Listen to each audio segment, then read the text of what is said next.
नमस्कार, मैं आचार्य कमल। आज दीदी ने प्रश्न किया, बहुत अच्छा लगा मुझे। और पहले इसके लिए वोट भी आए। अपन ने एक जगह वोटिंग करवाई थी, तो कई लोगों ने बड़ा आग्रह किया कि इस पर आप वीडियो बनाइए। 4 महावाक्य उपनिषदों के, उसमें से सबसे पहला महावाक्य है अहम ब्रह्मास्मि।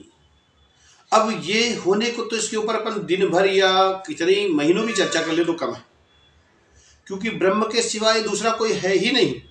आप और मैं, ये सब कुछ जो भी बाहर हो रहा है सब कुछ ब्रह्म ही हो रहा है।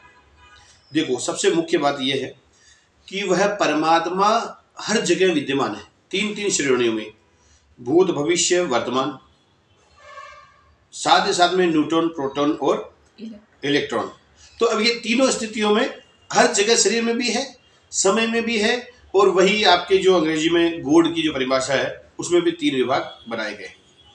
तीनों विभागों के बनने से मुझे ये मालूम पड़ा कि ये 3 ही चीज है और वो सब में समान रूप से विद्यमान भी है। तो उसी परमात्मा के तत्व को स्पर्श करना है, उसे आनंदित करना है, बस वहीं से सेवा हो जाएगी, वहीं से पूजा हो जाएगी।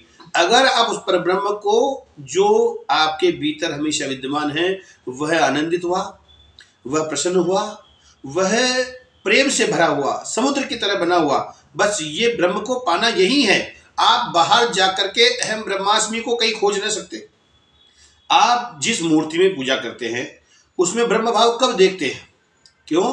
क्योंकि हम अपने अंदर से सारे कलुषों को, सारे दुख को, सारे विषाद को, सारे कष्टों को छुपा नष्ट न कर पाते हैं, उनको दबा नहीं पाते, उनको समाप्त नहीं कर पाते।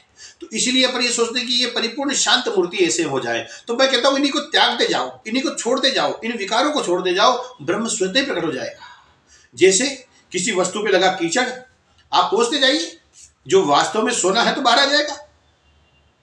तो हमारे भीतर इतना सारा संसार अंदर आ गया, इतनी सारी माया अंदर आ गई, इतनी सारी महत्वाकांक्षाएं अंदर आ गई, इतनी सारी इच्छाएं अंदर आ गई कि उनकी इतनी परतें जम गई कि ब्रह्म तो अंदर है ही। वो तो अंदर श्वासों के रूप में बह रहा है, नाभि में परिपूर्ण ब्रह्म नारायण 1000 पंखुड़ियों के कमल के रूप में अंदर बह रहा, और वही बाहर भी कण कण में। और वो गीता का बड़ा अच्छा एक वर्णन है। अर्जुन ने कहा था, बोले भगवान अपनी ओर से कुछ बोलिए। कृष्ण भगवान ने कहा, मैं एक ही बात बोलता हूं अपनी ओर से। पूरी गीता में अपनी ओर से एक ही बात बोली कि मेरी माया इतनी प्रबल है कि जैसे ही मेरी बात समाप्त होगी वैसे ही तू भूल जाएगा। और ये वास्तव में सही है। ये परमात्मा की माया इतनी प्रबल है, आप जिसके संपर्क में आओगे, जिस व्यक्ति से महत्वाकांक्षा रखोगे, जिस व्यक्ति के लिए समर्पण करोगे, जिस व्यक्ति को पाना चाहोगे या जिस वस्तु को पाना चाहोगे, वही उसी माया में जीवन नष्ट हो जा रहा है। ये परमात्मा रूपी ईश्वर हमारे अंदर सदैव बाहर समय के रूप में विद्यमान है, भीतर आत्मा के रूप में विद्यमान है। बाहर से अगर पाना है तो समय को परिपूर्ण रूप से जियो, जागृति से जियो, वर्तमान में जियो।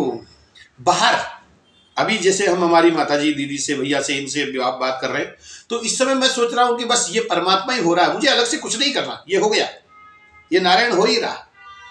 और जब मैं एकांत में हूं उस समय मैं सोचता हूं कि अंदर भी परमात्मा हो रहा है, ये ब्रह्म ही हो रहा है। कितना बीत गया, 35-40 निकल गए, अब मान लो पता नहीं कितना बचा है। तो अभी जियो, भीतर वाले को जियो, बस। इसके अलावा आप न इस ब्रह्म को पा सकते हैं, क्योंकि ब्रह्म का तो महासागर है। कौन सा? ये ब्रह्मांड वाला, अलग अलग गैलेक्सियों वाला, अलग अलग पृथ्वियों वाला, सब पृथ्वियां बन रही है, अलग अलग आकाश गंगाएं बन रही है, नष्ट हो रही है, और महासागर भरा का भरा है, भरा का भरा रहेगा। उस ब्रह्म में हम बुलबुले के रूप में है। तो उस, या तो बाहर जीना तो समय को जियो, और भीतर जीना है तो श्वासों को, अपनी आत्मा को, अपने विचारों को जियो।